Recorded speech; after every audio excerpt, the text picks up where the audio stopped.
Yo, today's list is worst horror movie husbands slash boyfriends slash whatever. Before I begin, Mika from Paranormal Activity is not on this list because, frankly, he is the rule. If we all know it, then it's not really worth my time or my breath to say.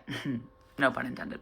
Let's get into it. First up, I'm starting with Trevor from Smile. Trevor is Rose's fiance. Trevor works in some sort of finance, perhaps, based on the outfits that we see him wearing.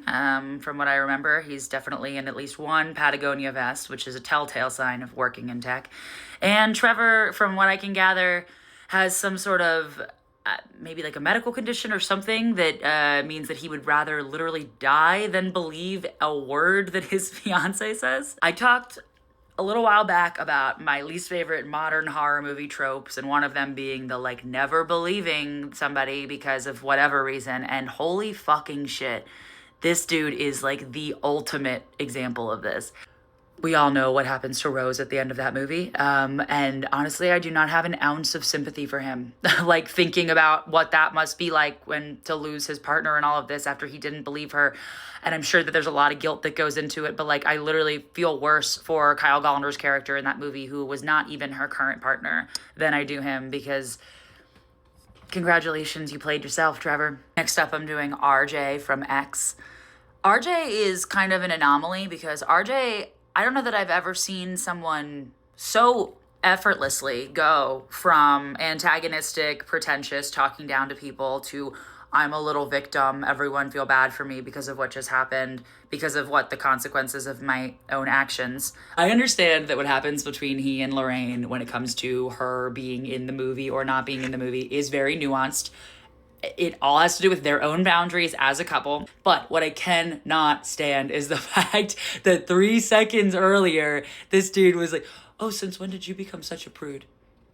For her even just questioning what they were doing. Just talking down to her like she's so stupid. She's such a, like, they call her church mouse. Like, she's so innocent. She's so green. Like, welcome to the real world, Lorraine. This is how it is. And then the second that she's like, great, I want in. Put me in, coach. Then suddenly he's like, no one has ever been mistreated in the history of America the way that I'm being mistreated. I have sympathy for the fact of like what's going on, and that he's realizing like, oh, I don't want my partner to do this and I have to stand there and watch it. And they're making Martin Henderson's character's like making him still film it anyway, all of this.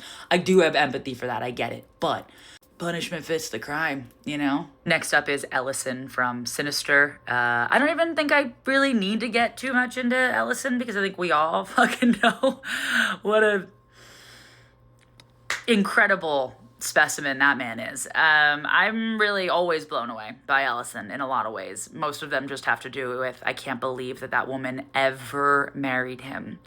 And it's not to say that he's entirely an awful, flawed person. I'm sure that there's things go both ways. It's a marriage. We only see one side of it. But I don't think she's ever done anything like what he did, which is lying entirely about moving into a house where people were murdered and not telling your family and sending your kids to public school where they are obviously going to find out about this, all just so you can write another book because you don't want to write textbooks anymore. I talked more in depth about this in my video about horror movie characters who absolutely deserved what they got, because Ellison is R.I.P. babe.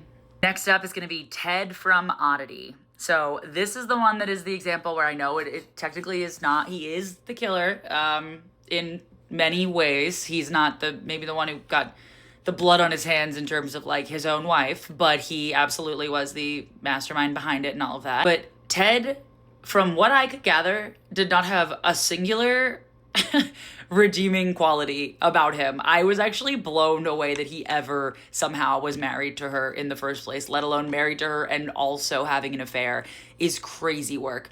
It's incredible how people who are that average with, from what I can gather, no personality and so self-centered and such fucking cowards that he would rather her die than have to hurt her feelings. There's a line where he says something along the lines of like, I know that it would break her heart so much to live without me that she probably couldn't do it anyway. And then her sister being like, Darcy being like, she would have cried and I would have helped her get over it and she would still be alive, you fucking coward. And I love that we get somebody saying that to him in real life, because I just really think he needs to hear it. I don't know that anyone's ever pushed back on Ted in his life. He really gives me daddy's special boy energy, or maybe mommy's special boy, which is typically much worse and harder. But damn, do I love what ending he has coming to him. God, there is justice in the world, or the afterlife, perhaps. All right, who'd I miss on this list? I know it's so many people. I might have to do a part 2, so throw them in the comments.